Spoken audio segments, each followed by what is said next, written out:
നിങ്ങൾക്ക് മാസം കിട്ടുന്ന ശമ്പളത്തിൽ നിന്ന് എത്ര രൂപ വീതം ചിലവാക്കുകയാണെങ്കിൽ അല്ലെങ്കിൽ എത്ര രൂപ വീതം മാറ്റി വെക്കുകയാണെങ്കിൽ ഇത്തരത്തിൽ നിങ്ങൾക്ക് നേരത്തെ റിട്ടയർ ആകാനും അതുപോലെ തന്നെ ഫിനാൻഷ്യൽ ഫ്രീഡം കൈവരിക്കാനും പറ്റുമെന്ന് നിങ്ങൾ എപ്പോഴെങ്കിലും ചിന്തിച്ചിട്ടുണ്ടോ? അങ്ങനെ നമ്മൾ നോക്കുകയാണെങ്കിൽ നിങ്ങളൊരു 30 വയസ്സുള്ള അതുപോലെ തന്നെ ഒരു 50,000 രൂപ മാസം ശമ്പളം മേടിക്കുന്ന ഒരു വ്യക്തിയാണെങ്കിൽ ഇതൊരു എക്സാമ്പിളായിട്ട് എടുക്കുകയാണ്.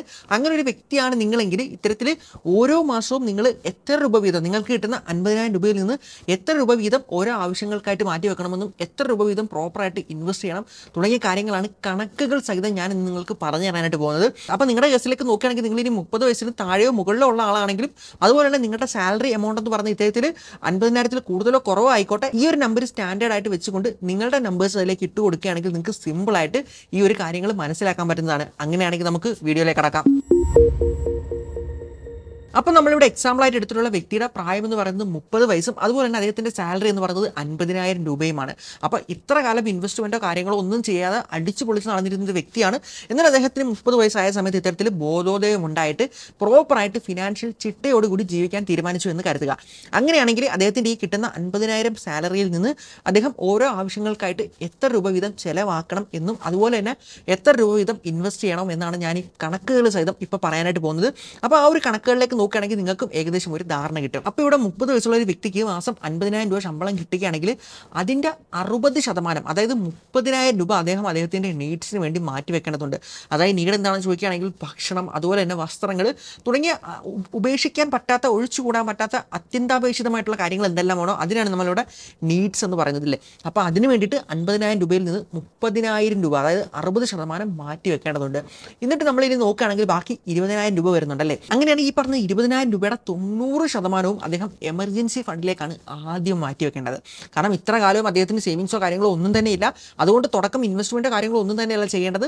ഈ 20,000 രൂപയുടെ 90%, അതായത് 18,000 രൂപ അദ്ദേഹം എമർജൻസി ഫണ്ടിലേക്ക് ഒരു മാസം മാറ്റി വെക്കേണ്ടതുണ്ട്. ഇനി ഇത് കഴിഞ്ഞിട്ട് ബാക്കി വരുന്ന 2,000 രൂപയില്ലേ, ഈ പറഞ്ഞ 2,000 രൂപ എന്ന് പറയുന്ന ഇത്തരത്തിൽ ഹെൽത്ത് ഇൻഷുറൻസിലേക്കും ടേം ഇൻഷുറൻസിലേക്കും മാറ്റി വെക്കേണ്ടതുണ്ട്. അപ്പം 30 വയസ്സുള്ളൊരു വ്യക്തി 50,000 രൂപ ശമ്പളം കിട്ടുന്നു, അതിൽ നിന്ന് 60%, 30,000 രൂപ ഇത്തരത്തിൽ നീഡ്സിലേക്ക് മാറ്റി വെക്കുന്നു.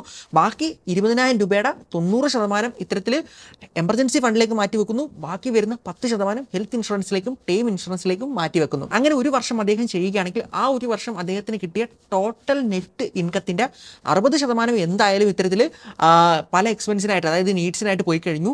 ബാക്കി വരുന്ന തുകയെന്ന് പറയുന്നത് നല്ലൊരു എമൗണ്ട് അദ്ദേഹത്തിൻ്റെ കയ്യിൽ ഇപ്പോൾ എമർജൻസി ഫണ്ടായിട്ടുണ്ടല്ലേ. അതായത് നമ്മൾ നോക്കുകയാണെങ്കിൽ ഓരോ മാസവും 18,000 രൂപ വീതം ഇത്തരത്തിൽ എമർജൻസി ഫണ്ടിലേക്ക് ഇൻവെസ്റ്റ് ചെയ്തിട്ടുണ്ടെങ്കിൽ ആ ഒരു കൊല്ലം കഴിയുന്ന സമയത്ത് അദ്ദേഹത്തിൻ്റെ എമർജൻസി ഫണ്ട് എന്ന് പറയുന്നത് 2 ലക്ഷം രൂപയ്ക്ക് മുകളിലായിരിക്കും. അതായത് നമ്മൾ പറയാറുണ്ട്, ഒരു വ്യക്തിക്ക് ഒരു മാസം ജീവിക്കാൻ എത്ര രൂപയാണോ വേണ്ടത് അതിൻ്റെ ഒരു 3-4 ഇരട്ടി പൈസ കയ്യിൽ വേണം. അതിനാണ് എമർജൻസി ഫണ്ട് എന്ന് പറയുന്നത്. പെട്ടെന്ന് ജോലി നഷ്ടപ്പെടുകയാണെങ്കിലോ അല്ലെങ്കിൽ പെട്ടെന്ന് എന്തെങ്കിലും ഒരു എമർജൻസി വരികയാണെങ്കിൽ അവർക്ക് ഈ ഒരു ഫണ്ട് എടുത്ത് ഉപയോഗിക്കാൻ പറ്റുന്നതാണ്. അപ്പം ഈ ഒരു കേസിൽ 30 വയസ്സുള്ള വ്യക്തിയുടെ ആ ഒരു ഇൻകം എന്ന് പറയുന്നത് 50,000 രൂപയാണ്. അങ്ങനെ നോക്കുകയാണെങ്കിൽ അടുത്ത 4 മാസത്തേക്കുള്ള എമർജൻസി ഫണ്ട് ഒരു വർഷം കൊണ്ട് തന്നെ ഇയാൾക്ക് സേവ് ചെയ്യാനായിട്ട് പറ്റി. ഇനി നമ്മൾ നോക്കുകയാണെങ്കിൽ ഈ ഒരു വർഷം അദ്ദേഹത്തിന് പ്രോപ്പറായിട്ടുള്ള ഹെൽത്ത് ഇൻഷുറൻസും കവറായിട്ടുണ്ട്, അതുപോലെ തന്നെ നോക്കുകയാണെങ്കിൽ ടേം ഇൻഷുറൻസും കവറായിട്ടുണ്ട്. അപ്പോൾ അദ്ദേഹത്തിൻ്റെ ആദ്യത്തെ വർഷം കളറായി അടിപൊളിയായിട്ട് പോയി. അങ്ങനെ നമ്മൾ നോക്കുകയാണെങ്കിൽ രണ്ടാമത്തെ വർഷത്തേക്ക് ഈ ഒരു മനുഷ്യൻ കടക്കുകയാണെങ്കിൽ ഇവിടെ ഇപ്പോൾ അദ്ദേഹത്തിന് എന്തായാലും എമർജൻസി ഫണ്ട് ഉണ്ട്. അതുകൊണ്ട് ഇനി എമർജൻസി ഫണ്ട് ആഡ് ചെയ്യേണ്ടതിൻ്റെ ആവശ്യമില്ല. അപ്പോൾ ഈ ഒരു വ്യക്തി ഇനി രണ്ടാമത്തെ വർഷം തുടങ്ങുകയാണല്ലേ. അപ്പോൾ ഈ ഒരു രണ്ടാമത്തെ വർഷം തുടങ്ങുന്ന സമയത്ത് അദ്ദേഹത്തിൻ്റെ നീഡ്സ്, അതായത് അദ്ദേഹത്തിൻ്റെ ചിലവുകൾ എന്ന് പറയുന്നത് ഏകദേശം സെയിം ആയിരിക്കും. അതുകൊണ്ട് തന്നെ നീഡ്സിനുള്ള ആ ഒരു 60%, 30,000 രൂപ നമുക്ക് അങ്ങ് മാറ്റി വെക്കാം. ഇനി നമ്മൾ നോക്കുകയാണെങ്കിൽ അദ്ദേഹത്തിൻ്റെ ആ ഒരു 30,000 രൂപ പോയി കഴിഞ്ഞാൽ ബാക്കി വരുന്ന ഒരു 20,000 രൂപയുണ്ടല്ലേ. ആ ഒരു 20,000 രൂപയിൽ നിന്ന് നേരത്തെ അദ്ദേഹം ഇത്തരത്തിൽ എമർജൻസി ഫണ്ടിലേക്ക് ഇൻവെസ്റ്റ് ചെയ്തിരുന്നു. എന്നാൽ ഇപ്പോൾ ഓൾറെഡി ആവശ്യത്തിനുള്ള എമർജൻസി ഫണ്ട് ആ ഒരു വ്യക്തിക്ക് ആയി കഴിഞ്ഞു അല്ലേ. അതുകൊണ്ട് തന്നെ ഇനി എമർജൻസി ഫണ്ടിലേക്ക് ഇൻവെസ്റ്റ് ചെയ്യേണ്ടതിൻ്റെ ആവശ്യമില്ല. അങ്ങനെയാണെങ്കിൽ അദ്ദേഹത്തിന് ഇനി ആ ഒരു 20,000 രൂപയുടെ 30%, അതായത് 15,000 രൂപ ഇൻവെസ്റ്റ്മെൻറ്റിനും ഇൻഷുറൻസിനും വേണ്ടിയിട്ട് മാറ്റി വെക്കാൻ പറ്റുന്നതാണ്. ബാക്കി വരുന്ന 5,000 രൂപ ഇത്തരത്തിൽ അദ്ദേഹത്തിൻ്റെ ആഗ്രഹങ്ങൾക്ക് വേണ്ടിയിട്ട് മാറ്റി വെക്കാവുന്നതാണ്. അതായത് കാർ വാങ്ങുക, ബൈക്ക് വാങ്ങുക, ലാപ്ടോപ്പ് വാങ്ങുക, ഫോൺ വാങ്ങുക, അത്തരം ആഗ്രഹങ്ങൾക്ക് വേണ്ടി മാറ്റി വെക്കാവുന്നതാണ്. അപ്പോൾ ഇവിടെ ഈ ഒരു രണ്ടാമത്തെ വർഷം അദ്ദേഹം ഇൻവെസ്റ്റ്മെൻറ്റിനും ഇൻഷുറൻസിനും വേണ്ടിയിട്ട് മാറ്റി വെച്ചിരിക്കുന്ന എമൗണ്ട് എന്ന് പറയുന്നത് 15,000 രൂപയാണല്ലേ. അങ്ങനെയാണെങ്കിൽ ഈ ഒരു 15,000 രൂപയിൽ എത്ര രൂപ വീതം ഇത്തരത്തിൽ ഇൻഷുറൻസിലേക്ക് പോകണം, അതുപോലെ തന്നെ ഇത്തരത്തിൽ എത്ര രൂപ വീതം ഇത്തരത്തിലേക്ക് ഇൻവെസ്റ്റ്മെൻറ്റിലേക്കും പോകണമെന്ന് നമുക്ക് നോക്കാം. അപ്പോൾ രണ്ടാമത്തെ വർഷം ആദ്യത്തെ മാസം അദ്ദേഹം ഇൻവെസ്റ്റ്മെൻറ്റ് തുടങ്ങാനായിട്ട് പോവുകയാണ്. അപ്പം അദ്ദേഹത്തിൻ്റെ ടോട്ടൽ ഇൻവെസ്റ്റ്മെൻറ്റ് എമൗണ്ട് എന്ന് പറയുന്നത് 15,000 രൂപയാണ്. അപ്പോൾ ഈ ഒരു 15,000 രൂപയിൽ നിന്ന് 3,000 രൂപ ഇൻഷുറൻസിലേക്ക് പോകുന്നുണ്ട്, 12,000 രൂപ ഇൻവെസ്റ്റ്മെൻറ്റിലേക്കും പോകുന്നുണ്ട്. അപ്പം നമ്മൾ ഇൻവെസ്റ്റ്മെൻറ്റിനേക്കാളും പ്രാധാന്യം ഇൻഷുറൻസിന് കൊടുക്കണം എന്നുള്ളത് കൊണ്ട് തന്നെ ഇത്തരത്തിൽ ആദ്യം നമ്മൾ നോക്കാനായിട്ട് പോകുന്നത് പോകുന്നത് ഇൻഷുറൻസിനെ പറ്റിയാണ്. അപ്പോൾ ഈ ഒരു 3000 രൂപയാണല്ലോ ഇൻഷുറൻസിലേക്ക് ഇടാനായിട്ട് വെച്ചിരിക്കുന്നത്. അങ്ങനെയാണെങ്കിൽ ഈ 3000 രൂപ ഏതെല്ലാം ഇൻഷുറൻസിലേക്ക് ആണ് ഇടേണ്ടതെന്ന് നമുക്ക് നോക്കാം. അപ്പോൾ നമ്മൾ ആദ്യം തന്നെ ഇമ്പോർട്ടൻസ് കൊടുക്കേണ്ടത് ഇത്തരത്തിൽ ഫാമിലിയുടെ ഹെൽത്ത് ഇൻഷുറൻസിനാണ്. അപ്പം ഈ ഒരു 3000 രൂപയിൽ നിന്ന് എല്ലാ മാസവും 1000 രൂപ വീതം ഇത്തരത്തിൽ ഫാമിലി ഹെൽത്ത് ഇൻഷുറൻസിന് വേണ്ടിയിട്ട് നിങ്ങൾക്ക് മാറ്റി വെക്കാൻ പറ്റുന്നതാണ്.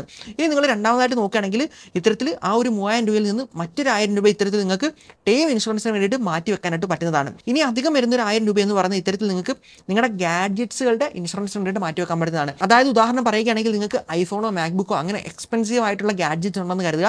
ഈ ഒരു സമയത്ത് അതിന് കേട് വരികയാണെങ്കിൽ നിങ്ങളുടെ കയ്യിൽ നിന്ന് ഒരുപാട് പൈസ ഇറങ്ങുന്നതാണല്ലേ. എന്നാൽ ഈ പറഞ്ഞ ഗാഡ്ജറ്റ്സുകൾക്ക് എന്തായാലും നിങ്ങൾ കുറേ പൈസ കൊടുത്തിട്ടാണ് ഈ പറയുന്ന പ്രോഡക്റ്റുകൾ വാങ്ങി കയ്യിൽ വെച്ചിട്ടുള്ളത്.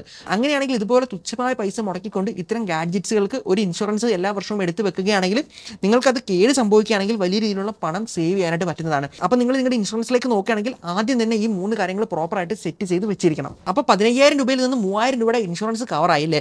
അങ്ങനെയാണെങ്കിൽ ഇനി 12000 രൂപയാണ് നിങ്ങളുടെ കയ്യിലുള്ളത്. അങ്ങനെയാണെങ്കിൽ ഈ ഒരു 12000 രൂപ എങ്ങനെ പ്രോപ്പറായിട്ട് എവിടെയെല്ലാം ഇൻവെസ്റ്റ് ചെയ്യണം നമുക്ക് നോക്കാം. അങ്ങനെയാണെങ്കിൽ നമ്മൾ നോക്കുകയാണെങ്കിൽ മാസം 12000 രൂപയാണ് ഇത്തരത്തിൽ നിങ്ങൾക്ക് ഒരു മാസം ഇൻവെസ്റ്റ് ചെയ്യേണ്ടത് അല്ലേ. അങ്ങനെയാണെങ്കിൽ ഈ ഒരു 12000 രൂപയിൽ നിന്ന് മാസം 1200 രൂപ 25% റിട്ടേൺ തരുന്ന ഒരു സ്മോൾ ക്യാപ്പ് അസറ്റിലേക്ക് നിങ്ങൾ ഇൻവെസ്റ്റ് ചെയ്ത് തുടങ്ങുകയാണെങ്കിൽ നിങ്ങളുടെ 45ാമത്തെ വയസ്സാകുമ്പോഴേക്കും ആ ഒരു സമയത്താണ് നിങ്ങൾ റിട്ടയർ ചെയ്യാനായിട്ട് ആഗ്രഹിക്കുന്നത് അല്ലേ. ആ ഒരു സമയം ആകുമ്പോഴത്തേക്കും ഈ ഒരു ഇൻവെസ്റ്റ്മെൻറ്റിൽ നിന്ന് മാത്രം നിങ്ങൾക്ക് ലഭിക്കുന്ന റിട്ടേൺ എന്ന് പറയുന്നത് 34 ലക്ഷമായിരിക്കും. എന്നാൽ നിങ്ങൾ 1200 രൂപ മാത്രമല്ല ഇൻവെസ്റ്റ് ചെയ്യുന്നത്, 12000 രൂപയാണ് ഇൻവെസ്റ്റ് ചെയ്യുന്നത് അല്ലേ. അങ്ങനെയാണെങ്കിൽ നോക്കുകയാണെങ്കിൽ ആ ബാക്കി വരുന്ന എമൗണ്ടിൽ നിന്ന് ഒരു 4800 രൂപ നിങ്ങൾ എല്ലാ മാസവും ഇത്തരത്തിൽ 13% റിട്ടേൺ തരുന്ന നിഫ്റ്റി 50ലേക്ക് ഇൻവെസ്റ്റ് ചെയ്യുകയാണെങ്കിൽ അവിടെ നിങ്ങൾക്ക് ഇത്തരത്തിൽ 45ാമത്തെ വയസ്സൊക്കെ ആകുമ്പോഴേക്കും 45 ലക്ഷം രൂപയായിരിക്കും എമൗണ്ട് കയ്യിലുണ്ടായിരിക്കുക. ഇനി നിങ്ങൾ ബാക്കി വരുന്ന എമൗണ്ടിൽ നിന്ന് മാസം 6300 രൂപ വീതം ഇത്തരത്തിൽ 8.5% റിട്ടേൺ തരുന്ന ഗോൾഡിൽ ഇൻവെസ്റ്റ് ചെയ്യുകയാണെങ്കിൽ ആ ഒരു എമൗണ്ട് എന്ന് പറയുന്നത് ഇത്തരത്തിൽ 45 വയസ്സൊക്കെ ആകുമ്പോഴേക്കും അത് 24 ലക്ഷം ആയിട്ടുണ്ടാകും. ഇനി നിങ്ങൾ ബാക്കി വരുന്ന എമൗണ്ട് എന്ന് പറയുന്നത് 2400 രൂപയാണ്. ആ ഒരു 2400 രൂപ ഇത്തരത്തിൽ 18% റിട്ടേൺ തരുന്ന ഒരു മിഡ് ക്യാപ്പിൽ ഇൻവെസ്റ്റ് ചെയ്യുകയാണെങ്കിൽ തീർച്ചയായിട്ടും 45ാമത്തെ വയസ്സൊക്കെ ആകുമ്പോഴേക്കും ആ ഒരു എമൗണ്ട് എന്ന് പറയുന്നത് 35 ലക്ഷം രൂപ ആയിട്ടുണ്ടായിരിക്കും. അങ്ങനെ നിങ്ങൾ 31ാമത്തെ വയസ്സ് തൊട്ട് ഇത്തരത്തിൽ ഈ പറഞ്ഞ 12000 രൂപ വീതം എല്ലാ അസറ്റുകളിലേക്കും സ്പ്ലിറ്റ് ചെയ്ത് SIP ആയിട്ട് ഇൻവെസ്റ്റ് ചെയ്യുകയാണെങ്കിൽ നിങ്ങളുടെ 45ാമത്തെ വയസ്സിൽ നിങ്ങൾ റിട്ടയർ ആകാൻ പോകുന്ന സമയത്ത് നിങ്ങളുടെ കയ്യിലുള്ള ടോട്ടൽ കോർപ്പസ് എന്ന് പറയുന്നത് ഇത്തരത്തിൽ 1,38 ലക്ഷം രൂപ ആയിരിക്കും. അപ്പോൾ 45ാമത്തെ വയസ്സിൽ ഈ ഒരു എമൗണ്ട് നിങ്ങൾക്ക് കിട്ടണമെങ്കിൽ പ്രോപ്പറായിട്ട് നിങ്ങളുടെ 31ാമത്തെ വയസ്സ് തൊട്ട് ഇത്തരത്തിൽ റിട്ടയർ ആകുന്ന 45ാമത്തെ ആ ഒരു പ്രായം വരെ പ്രോപ്പറായിട്ട് നിങ്ങൾ ഇൻവെസ്റ്റ് ചെയ്തുകൊണ്ടിരിക്കണം. അതുപോലെ തന്നെ നിങ്ങൾക്ക് എന്തെങ്കിലും ഇടയ്ക്ക് ഒരു ആഗ്രഹം വരികയാണെങ്കിൽ ആ ഒരു ആഗ്രഹത്തിൻ്റെ പുറത്ത് ഈ പറഞ്ഞ അസറ്റുകൾ വിറ്റ് അത് ചെയ്യാനായിട്ട് പോകരുത്. അങ്ങനെ ചെയ്യുകയാണെങ്കിൽ ഒരു പക്ഷേ ഈ ഒരു എമൗണ്ട് കിട്ടണമെന്നില്ല. ഇപ്പം നിങ്ങളിൽ ചിലരെങ്കിലും ചിന്തിക്കുന്നുണ്ടായിരിക്കും 45ാമത്തെ വയസ്സിൽ ഇത്തരത്തിൽ 1,38 ലക്ഷം രൂപ കിട്ടിയിട്ട് എന്താണ് പ്രയോജനം, അപ്പോഴത്തേക്കും പണപ്പെരുപ്പം കൂടും, അതുപോലെ തന്നെ നിങ്ങളുടെ മുന്നിലേക്കുള്ള ജീവിതത്തിലുള്ള ചിലവുകളോ മറ്റോ കാര്യങ്ങളോ ഒന്നും കിട്ടുകയില്ലെന്ന്. അങ്ങനെ നമ്മൾ നോക്കുകയാണെങ്കിൽ ഇവിടെയാണ് നിങ്ങൾ SWP സിസ്റ്റമാറ്റിക് വിഡ്രോവൽ പ്ലാൻ എന്താണെന്ന് മനസ്സിലാക്കിയിരിക്കേണ്ടത്. അതായത് ഈ ഒരു കേസിൽ ആ ഒരു വ്യക്തി 45ാമത്തെ വയസ്സ് എത്തിയിരിക്കുകയാണ്, അദ്ദേഹത്തിൻ്റെ കയ്യിലുള്ള ആ ഒരു കോർപ്പസ് എമൗണ്ട് എന്ന് പറയുന്നത് 1,38 ലക്ഷം രൂപയാണ് അല്ലേ. അങ്ങനെയാണെങ്കിൽ ഈ പറഞ്ഞ 1,38 ലക്ഷം രൂപ എന്ന് പറയുന്ന ആ ഒരു എമൗണ്ട് ഈ ഒരു വ്യക്തിക്ക് ഇത്തരത്തിൽ 8.5% റിട്ടേൺ തരുന്ന ഒരു ബോണ്ടിൽ ഇൻവെസ്റ്റ് ചെയ്യാനായിട്ട് പറ്റുന്നതാണ്. അങ്ങനെ നിങ്ങൾ ഇത്തരത്തിൽ ഒരു കോർപ്പറേറ്റ് ബോണ്ടിൽ ഇൻവെസ്റ്റ് ചെയ്യാൻ നേരം ശ്രദ്ധിക്കേണ്ട ഒരു കാര്യം എന്താണെന്ന് വെച്ച് കഴിഞ്ഞാൽ അത് SWPയിലായിരിക്കണം നിങ്ങൾ ഇൻവെസ്റ്റ് ചെയ്യേണ്ടത്, അതായത് സിസ്റ്റമാറ്റിക് വിഡ്രോവൽ പ്ലാൻ. അങ്ങനെ നിങ്ങൾ ചെയ്യുകയാണെങ്കിൽ ഈ ഒരു ഗ്രാഫിൽ കാണുന്ന കണക്ക് 1,38 ലക്ഷം രൂപ നിങ്ങളുടെ കയ്യിൽ എമൗണ്ട് ഉണ്ടായിരുന്നു. ആ ഒരു എമൗണ്ട് നിങ്ങൾ ഇത്തരത്തിൽ SWP വഴി ഇത്തരത്തിൽ കോർപ്പറേറ്റ് ബോണ്ട്, അതായത് 8.5% തരുന്ന കോർപ്പറേറ്റ് ബോണ്ടിൽ ഇൻവെസ്റ്റ് ചെയ്യുകയാണ്. അങ്ങനെ ഇൻവെസ്റ്റ് ചെയ്യുന്ന സമയത്ത് നിങ്ങൾ എന്താണ് SWP എന്ന് അറിഞ്ഞിരിക്കണം അല്ലേ. അതായത് സിസ്റ്റമാറ്റിക് വിഡ്രോവൽ പ്ലാൻ എന്ന് പറയുകയാണെങ്കിൽ നിങ്ങളൊരു നല്ലൊരു എമൗണ്ട് ഇത്തരത്തിൽ ഏതെങ്കിലും ഒരു അസറ്റിലേക്ക് ഇൻവെസ്റ്റ് ചെയ്യുന്നു. എല്ലാ മാസവും ആ ഒരു അസറ്റിൽ നിന്ന് നിങ്ങൾ ആഗ്രഹിക്കുന്ന എമൗണ്ട് എത്രയാണോ ആ ഒരു എമൗണ്ട് നിങ്ങൾക്ക് കിട്ടിക്കൊണ്ടിരിക്കും. അതുപോലെ തന്നെ ബാക്കി കിടക്കുന്ന എമൗണ്ടിന് നിങ്ങൾക്ക് പ്രോപ്പറായിട്ടുള്ള പലിശയും ലഭിക്കുന്നതായിരിക്കും. ആ ഒരു പലിശ ആ ഒരു അസറ്റിൽ ആഡ് ആകുകയും ചെയ്യുന്നതായിരിക്കും. അങ്ങനെ നോക്കുകയാണെങ്കിൽ നിങ്ങൾക്ക് 2 ഓപ്ഷനാണുള്ളത്. ഒന്നെന്ന് പറയുന്നത് മാസം 50,000 രൂപ വീതം ഇത്തരത്തിൽ വിഡ്രോവൽ കൊടുത്തുകൊണ്ട് നിങ്ങൾക്ക് മുന്നോട്ട് പോകാവുന്നതാണ്. അങ്ങനെ നിങ്ങൾ ഒരു 25 വയസ്സ് വരെ വെയിറ്റ് ചെയ്യുകയാണെങ്കിൽ, അതായത് നിങ്ങളുടെ 70ാമത്തെ വയസ്സൊക്കെ ആകുമ്പോഴേക്കും നിങ്ങൾക്ക് എല്ലാ മാസവും 50,000 രൂപ വെച്ച് കിട്ടുന്നുമുണ്ട്. എന്നാൽ 70ാമത്തെ വയസ്സാകുന്ന സമയത്ത് നിങ്ങളുടെ ടോട്ടൽ ഇൻവെസ്റ്റ്മെൻറ്റ് എന്ന് പറയുന്നത് 6,62 ലക്ഷം രൂപയായിരിക്കും. ഇനി അതല്ല 45ാമത്തെ വയസ്സിൽ നിങ്ങളുടെ ടോട്ടൽ ചിലവെന്ന് പറയുന്നത് 50,000 രൂപയിൽ കൂടുതലാണ്, നിങ്ങൾക്ക് 1 ലക്ഷം രൂപ വീതം മാസം വിഡ്രോ ചെയ്ത് കിട്ടണമെന്ന് വിചാരിക്കുക. അങ്ങനെയാണെങ്കിൽ അത് നിങ്ങൾക്ക് പോസിബിൾ ആവുന്നതാണ്. എന്നാൽ അവിടെ നിങ്ങൾക്ക് ഇത്തരത്തിൽ 70 വയസ്സാകുന്ന സമയത്ത് 20 വർഷങ്ങൾക്ക് ശേഷം നിങ്ങളുടെ ആ ഒരു കോർപ്പസ് എമൗണ്ട് എന്ന് പറയുന്നത് 1,80,00,000 രൂപ മാത്രമേ ഉണ്ടാവുകയുള്ളൂ. അപ്പോൾ ഈ ഒരു കേസിൽ നിങ്ങൾക്ക് തീരുമാനിക്കാം, അതായത് നിങ്ങളുടെ 45-ാമത്തെ വയസ്സിൽ നിങ്ങൾ ഈ ഒരു എമൗണ്ട് ഇത്തരത്തിൽ ഒരു കോർപ്പറേറ്റ് ബോണ്ടിൽ SWP ഇൻവെസ്റ്റ് ചെയ്തതിന് ശേഷം കൂടുതൽ പൈസ എടുത്തുകൊണ്ട് നല്ല രീതിയിൽ അടിച്ചു പൊളിച്ച് ജീവിച്ചിട്ട് നിങ്ങളുടെ ഒരു 70-ാമത്തെ വയസ്സാകുമ്പോഴത്തേക്കും ചെറിയൊരു കോർപ്പസ് എമൗണ്ട് നിങ്ങളുടെ അടുത്ത തലമുറയ്ക്ക് കൊടുത്താൽ മതിയോ, അതോ ഇത്തരത്തിൽ നിങ്ങൾ 45-ാമത്തെ വയസ്സാകുന്ന സമയത്തേക്കും ഇത്തരത്തിൽ കുറച്ച് പൈസ മാത്രം വിഡ്രോ ചെയ്ത് എടുത്തുകൊണ്ട് ഒരു 70-ാമത്തെ വയസ്സൊക്കെ ആകുന്ന സമയത്ത് വലിയൊരു കോർപ്പസ് എമൗണ്ട് ഇത്തരത്തിൽ അടുത്ത തലമുറയ്ക്ക് കൊടുക്കണോ എന്നുള്ളത്. അങ്ങനെയാണെങ്കിൽ ഇനിയും നിങ്ങളിൽ ചില ആൾക്കാർ ചോദിക്കാൻ സാധ്യതയുണ്ട്, 35 വർഷങ്ങൾക്ക് ശേഷം ഇത്തരത്തിൽ 6 കോടി അല്ലെങ്കിൽ 6.5 കോടി രൂപ കിട്ടിയിട്ട് എന്താണ് കാര്യമെന്നല്ലേ? അങ്ങനെയാണെങ്കിൽ നിങ്ങൾ വിഷമിക്കേണ്ട, അവിടെയും ഇനി ഇത്തരത്തിൽ റിട്ടേൺ കൂട്ടാനായിട്ട് വേറൊരു ചെറിയ മാർഗ്ഗം കൂടിയുണ്ട്. അതായത് നമ്മൾ വീണ്ടും ഇത്തരത്തിൽ ആ ഒരു 30 വയസ്സുള്ള വ്യക്തിയുടെ ജീവിതത്തിലേക്ക് വരികയാണ്. അവിടെ എന്ന് പറഞ്ഞാൽ അദ്ദേഹത്തിന് ഇത്തരത്തിൽ 50,000 രൂപ ശമ്പളം കിട്ടുന്നുണ്ട്, ബാക്കി ചെലവുകളും കാര്യങ്ങളും ഇൻവെസ്റ്റ്മെൻറ്റും എല്ലാം പഴയ പോലെ തന്നെ. എന്നാൽ നിങ്ങളൊന്ന് ആലോചിക്കുക, ഇവിടെ ഈ ഒരു 50,000 രൂപ സാലറി കിട്ടുന്ന ഒരു വ്യക്തിയിലെ ആ ഒരു വ്യക്തി മാസം ഒരു 10,000 രൂപ കൂടെ എക്സ്ട്രാ ഏൺ ചെയ്യുകയാണെങ്കിലോ, അതായത് എന്തെങ്കിലും ഫ്രീലാൻസ് വർക്ക് ചെയ്തിട്ടോ അല്ലെങ്കിൽ മറ്റെന്തെങ്കിലും സൈഡ് ബിസിനസ് ചെയ്തിട്ടോ എങ്ങനെയാണെങ്കിലും 50,000 രൂപയുടെ കൂടെ ഒരു 10,000 രൂപയും കൂടെ അദ്ദേഹം എക്സ്ട്രാ ജനറേറ്റ് ചെയ്യുന്നു എന്നൊന്ന് കരുതുക. അപ്പോൾ ഇവിടെ ഈ ഒരു വ്യക്തിയുടെ ആഗ്രഹം എന്താണെന്ന് പറയുകയാണെങ്കിൽ 45-ാമത്തെ വയസ്സിൽ റിട്ടയർ ആകുന്നതിന് കൂടൊപ്പം തന്നെ സ്വന്തമായിട്ടൊരു വീട് വെക്കണം അല്ലെങ്കിൽ സ്വന്തമായിട്ട് ഒരു വീട് വാങ്ങണം എന്നുള്ളതാണെന്ന് കരുതിക്കോ. അങ്ങനെയാണെങ്കിൽ ഇത്തരത്തിൽ ആദ്യത്തെ കേസിലേക്ക് നമ്മൾ പോവുകയാണെങ്കിൽ അദ്ദേഹത്തിന് കിട്ടുന്നത് 1,38,00,000 രൂപ മാത്രമാണ്. അങ്ങനെയാണെങ്കിൽ ആ ഒരു പൈസ എടുത്തുകൊണ്ട് അദ്ദേഹം വീട് വെക്കുകയാണെങ്കിൽ എന്തായാലും നല്ലൊരു എമൗണ്ട് വീടിന് പോകുന്നതായിരിക്കും. അങ്ങനെയാണെങ്കിൽ പുള്ളി 45-ാമത്തെ വയസ്സിൽ ഫിനാൻഷ്യൽ ഫ്രീഡം കൈവരിച്ചു നമുക്ക് പറയാനായിട്ട് പറ്റിക്കില്ല. വീണ്ടും കുറേ കാലം ജോലി ചെയ്യേണ്ടി വരും അല്ലേ? എന്നാൽ ആ ഒരു പ്രശ്നം സോൾവ് ചെയ്യാനാണ് നമ്മളിപ്പോൾ പോകുന്നത്. ഇനി നമ്മൾ വീണ്ടും ആ ഒരു 30 വയസ്സുള്ള വ്യക്തിയുടെ ജീവിതത്തിലേക്ക് വരികയാണ്.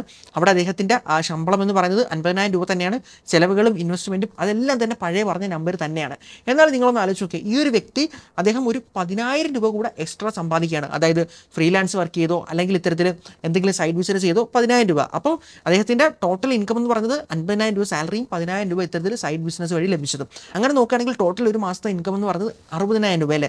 അങ്ങനെയാണെങ്കിൽ ഇപ്പോൾ ഈ ഒരു അധികം കിട്ടിയ 10,000 രൂപയില്ലേ, ആ ഒരു 10,000 രൂപ ഇത്തരത്തിൽ അദ്ദേഹത്തിന് വീടെന്നുള്ള സ്വപ്നത്തിന് വേണ്ടിയിട്ട് മാറ്റി വെക്കാൻ പറ്റുന്നതാണ്. അപ്പോൾ അതെങ്ങനെയാണെന്ന് ചോദിക്കുകയാണെങ്കിൽ നിങ്ങൾ ഈ ഒരു ചാർട്ടിലേക്ക് നോക്കുകയാണെങ്കിൽ നിങ്ങൾക്ക് കാണാനായിട്ട് പറ്റുന്നുണ്ട്, ഈ ഒരു 10,000 രൂപയുടെ 60% ഇത്തരത്തിൽ അദ്ദേഹത്തിന് നിഫ്റ്റി ബീസിലേക്ക് ഇൻവെസ്റ്റ് ചെയ്യാൻ പറ്റുന്നതാണ്. അതായത് പറയുകയാണെങ്കിൽ എല്ലാ മാസവും 6,000 രൂപ വീതം അദ്ദേഹത്തിന് നിഫ്റ്റി ബീസിലേക്ക് ഇൻവെസ്റ്റ് ചെയ്യാൻ പറ്റുന്നതാണ്. ഇനി നമ്മൾ നോക്കുകയാണെങ്കിൽ ആ ഒരു 10,000 രൂപയുടെ 25%, അതായത് ഈ 2,500 രൂപ ഇത്തരത്തിൽ അദ്ദേഹത്തിന് നിഫ്റ്റി മിഡ് 150 ബീസിലേക്ക് ഇൻവെസ്റ്റ് ചെയ്യാനായിട്ട് പറ്റുന്നതാണ്. അതുപോലെ നമ്മൾ നോക്കുകയാണെങ്കിൽ ഇത്തരത്തിൽ ബാക്കി വരുന്ന 15%, അതായത് 1,500 രൂപ അദ്ദേഹത്തിന് ഇത്തരത്തിൽ സ്മോൾ ക്യാപ്പ് ഫണ്ടിലേക്കും ഇൻവെസ്റ്റ്മെന്റ് ചെയ്യാവുന്നതാണ്. അങ്ങനെ നമ്മൾ നോക്കുകയാണെങ്കിൽ ഇത്തരത്തിൽ നിഫ്റ്റി ബീസിലേക്ക് 15 വർഷം ഇൻവെസ്റ്റ് ചെയ്യുന്ന സമയത്ത് അദ്ദേഹത്തിന് കിട്ടുന്ന ടോട്ടൽ എമൗണ്ട് എന്ന് പറയുന്നത് 56 ലക്ഷം രൂപയാണെന്ന് കാണാൻ പറ്റുന്നുണ്ട്. അതുപോലെ തന്നെ ഇത്തരത്തിൽ മിഡ് 150 ബീസിലേക്ക് ഇൻവെസ്റ്റ് ചെയ്യുകയാണെങ്കിൽ 45-ാമത്തെ വയസ്സിൽ അത് 36 ലക്ഷം രൂപയാവുന്നതാണ്. ഇനി ഇത്തരത്തിൽ സ്മോൾ ക്യാപ്പ് ഫണ്ടിലേക്കാണ് ഇൻവെസ്റ്റ് ചെയ്യുന്നതെങ്കിൽ ആ ഒരു എമൗണ്ട് ഇത്തരത്തിൽ 45-ാമത്തെ വയസ്സിൽ 42 ലക്ഷം രൂപയാവുന്നതാണ്. അങ്ങനെ നമ്മൾ നോക്കുകയാണെങ്കിൽ 45-ാമത്തെ വയസ്സിൽ ഈ ഒരു വ്യക്തി റിട്ടയർ ആവുന്ന സമയത്ത് ഈ ഒരു ടോട്ടൽ ഫ്രീലാൻസ് എമൗണ്ടിൽ നിന്ന് മാത്രം കിട്ടിയ അദ്ദേഹത്തിൻ്റെ ഇൻവെസ്റ്റ്മെൻറ്റ് റിട്ടേൺ എന്ന് പറയുന്നത് ഇത്തരത്തിൽ 1,34,00,000 രൂപ ആയിരിക്കും. അങ്ങനെയാണെങ്കിൽ ഇവിടെ ഫ്രീലാൻസ് എമൗണ്ട് മാത്രമല്ല അദ്ദേഹത്തിൻ്റെ കയ്യിലുള്ളത്, അദ്ദേഹത്തിന് ഓൾറെഡി കിട്ടിയിരുന്ന 50,000 രൂപയിൽ നിന്ന് 12,000 രൂപയും അദ്ദേഹം ഇൻവെസ്റ്റ് ചെയ്യുന്നുണ്ടല്ലോ. അങ്ങനെ നമ്മൾ നോക്കുകയാണെങ്കിൽ 45-ാമത്തെ വയസ്സിൽ ഇദ്ദേഹം റിട്ടയർ ആവുന്ന സമയത്ത് ഈ 2 എമൗണ്ടുകളും കൂടി ആഡ് ആവുന്നതാണ്. അങ്ങനെ നമ്മൾ നോക്കുന്ന സമയത്ത് ഇദ്ദേഹത്തിൻ്റെ ടോട്ടൽ കോർപ്പസ് എന്ന് പറയുന്നത് 2.7 കോടിയാണെന്ന് കാണാൻ പറ്റുന്നുണ്ട്. ഇനി ഇദ്ദേഹം ഇത്തരത്തിൽ ഈ ഒരു 2.7 കോടി രൂപ SWPയിൽ ഇത്തരത്തിൽ 8.5% റിട്ടേൺ തരുന്ന ഒരു കോർപ്പറേറ്റ് ബോണ്ടിൽ ഇൻവെസ്റ്റ് ചെയ്യുകയാണെന്ന് കരുതുക. അപ്പോൾ ഈ ഒരു കേസിലും ഇദ്ദേഹത്തിന് മുമ്പിൽ 2 ഓപ്ഷൻ ഉണ്ട്. അതായത് 45-ാമത്തെ വയസ്സിൽ ഇദ്ദേഹം റിട്ടയർ ആയി, അപ്പോൾ ഇത്തരത്തിൽ 2.7 കോടി രൂപ SWP ആയിട്ട് ഇൻവെസ്റ്റ് ചെയ്തിട്ടുണ്ട്. അങ്ങനെയാണെങ്കിൽ ഇദ്ദേഹത്തിന് വീട് വെക്കണമെന്നുണ്ടെങ്കിൽ ഇത്തരത്തിൽ മാസം ഒരു 1.5 ലക്ഷം രൂപ SWP വരുന്ന രീതിയിൽ ഇദ്ദേഹത്തിന് ആ ഒരു പ്ലാൻ സെറ്റ് ചെയ്ത് വെക്കാവുന്നതാണ്. അങ്ങനെ അദ്ദേഹത്തിന് 1.5 ലക്ഷം രൂപ കിട്ടുകയാണെങ്കിൽ 1 ലക്ഷം രൂപ തൻ്റെ എക്സ്പെൻസിന് വേണ്ടിയിട്ടും അതുപോലെ തന്നെ മാസം കിട്ടുന്ന 50,000 രൂപ ഹൗസിംഗ് ലോണിന് വേണ്ടിയിട്ട് അടയ്ക്കാവുന്നതാണ്. അങ്ങനെ അദ്ദേഹത്തിന് ആ ഒരു ഹൗസിംഗ് ലോൺ എടുത്തുകൊണ്ട് സുഖമായിട്ട് ആ ഒരു വീട് വെച്ചിട്ട് മുന്നോട്ട് പോകാൻ പറ്റുന്നതാണ്. അങ്ങനെ അദ്ദേഹം പോവുകയാണെങ്കിൽ അദ്ദേഹത്തിൻ്റെ 70-ാമത്തെ വയസ്സൊക്കെ ആകുന്ന സമയത്തേക്ക് അദ്ദേഹത്തിൻ്റെ ആ ഒരു ടോട്ടൽ കോർപ്പസ് എമൗണ്ട് എന്ന് പറയുന്നത് 4.5 കോടി രൂപയായിരിക്കും. എന്നാൽ നിങ്ങളൊന്ന് ആലോചിച്ച് നോക്കിയേ, ഈ ഒരു വ്യക്തിക്ക് മറ്റൊരു ഓപ്ഷൻ ഉണ്ട്. അദ്ദേഹം ഇത്തരത്തിൽ വീടോ കാര്യങ്ങളോ ഒന്നും വെക്കാനായിട്ട് താല്പര്യപ്പെടുന്നില്ല. പകരം ഇത്തരത്തിൽ 1 ലക്ഷം രൂപ മാത്രം വിഡ്രോ ചെയ്ത് എടുത്തുകൊണ്ട് മുന്നോട്ട് ജീവിക്കാനാണ് അദ്ദേഹം ആഗ്രഹിക്കുന്നതെങ്കിൽ അദ്ദേഹത്തിന് ഇത്തരത്തിൽ 70 വയസ്സാകുന്ന സമയത്ത് അദ്ദേഹത്തിൻ്റെ ടോട്ടൽ കോർപ്പസ് എന്ന് പറയുന്നത് 9.4 കോടി രൂപയായിരിക്കും. അപ്പോൾ നിങ്ങൾക്ക് ലഭിക്കുന്ന ശമ്പളത്തിൽ നിന്ന് നിങ്ങളുടെ ഇൻവെസ്റ്റ്മെൻറ്റും മറ്റു കാര്യങ്ങളും ഒക്കെ പ്രോപ്പറായിട്ട് നിങ്ങൾ മാനേജ് ചെയ്ത് അറേഞ്ച് ചെയ്ത് കൊണ്ടുപോവുകയാണെങ്കിൽ ഒന്നും തന്നെ പേടിക്കാതെ സേഫായിട്ട് നിങ്ങൾക്ക് ലൈഫ് മുന്നോട്ട് കൊണ്ടുപോകാൻ പറ്റുമെന്ന് മനസ്സിലായില്ലേ? അപ്പോൾ 30 വയസ്സുള്ള മാസം 50,000 രൂപ ശമ്പളം കിട്ടുന്ന ഒരു വ്യക്തി പ്രോപ്പറായിട്ട് ഇത്തരത്തിൽ ഇൻവെസ്റ്റ്മെൻറ്റ് നടത്തിയത് കൊണ്ട് തന്നെ 45-ാമത്തെ വയസ്സിൽ അദ്ദേഹത്തിന് ഫിനാൻഷ്യൽ ഫ്രീഡത്തോടെ റിട്ടയർ ആകാനും പറ്റി. അതുപോലെ തന്നെ നല്ലൊരു കോർപ്പസ് എമൗണ്ട് സേവ് ചെയ്യാനും പറ്റി. മാസം ഇത്തരത്തിൽ നല്ലൊരു എമൗണ്ട് ഇത്തരത്തിൽ പെൻഷൻ പോലെ അല്ലെങ്കിൽ എല്ലാ മാസവും ഇങ്ങനെ വന്നുകൊണ്ട് ഇരിക്കുന്ന ഒരു ലെവലിലേക്കും അദ്ദേഹത്തിന് എത്താനായിട്ട് പറ്റി. അപ്പോൾ വീഡിയോ ഒന്ന് കൺക്ലൂഡ് ചെയ്ത് പറയാനാണെങ്കിൽ നിങ്ങൾക്ക് ലഭിക്കുന്ന ശമ്പളത്തിൽ നിന്ന് എത്ര രൂപ വീതം പ്രോപ്പറായിട്ട് ഓരോ കാര്യങ്ങൾക്കായി മാറ്റി വെക്കണമെന്നും അങ്ങനെ നിങ്ങൾ പ്രോപ്പറായിട്ട് മാറ്റി വെക്കുകയാണെങ്കിൽ നിങ്ങൾക്ക് 45ാമത്തെ വയസ്സിൽ നല്ല രീതിയിൽ നേരത്തെ റിട്ടയർ ആകാനും ഫിനാൻഷ്യൽ ഫ്രീഡം കൈവരിക്കാനും പറ്റുമെന്ന് മനസ്സിലായില്ലേ? അങ്ങനെയാണെങ്കിൽ നിങ്ങൾ ഇനി 30 വയസ്സിൽ താഴെയോ മുകളിലോ ഉള്ള വ്യക്തി ആയിക്കോട്ടെ, അതുപോലെ തന്നെ 50,000 രൂപ എന്ന ശമ്പളത്തിൽ താഴെയും മുകളിലോ ഉള്ള വ്യക്തി ആയിക്കോട്ടെ, എന്നിരുന്നാൽ പോലും ഈ പറഞ്ഞൊരു മെത്തേഡിലേക്ക്, ഈ ഒരു സ്ട്രക്ചറിലേക്ക് നിങ്ങളുടെ ഏജിനും നിങ്ങളുടെ ശമ്പളത്തിനും അനുസരിച്ച് കൊണ്ടുള്ള ആ ഒരു പെർസെൻറ്റേജ് ഉണ്ടല്ലോ, ഇവിടെ എമൗണ്ട് മാത്രമേ മാറുന്നുള്ളൂ, എന്നാൽ ആ ഒരു പെർസെൻറ്റേജ് നിങ്ങൾക്ക് അങ്ങനെ കീപ്പ് ചെയ്ത് ഇൻവെസ്റ്റ് ചെയ്യാൻ പറ്റുകയാണെങ്കിൽ തീർച്ചയായിട്ടും നിങ്ങൾക്ക് ഇത്തരത്തിൽ നേരത്തെ റിട്ടയർ ആവാനും അതുപോലെ തന്നെ നല്ല രീതിയിൽ ഫിനാൻഷ്യൽ ഫ്രീഡം കൈവരിക്കാനും പറ്റുന്നതാണ്. അപ്പോൾ വീഡിയോ എല്ലാവർക്കും ഉപകാരപ്പെട്ടു എന്ന് വിശ്വസിക്കുന്നു. മറ്റൊരു വീഡിയോയിൽ കാണുമ്പോഴേക്കും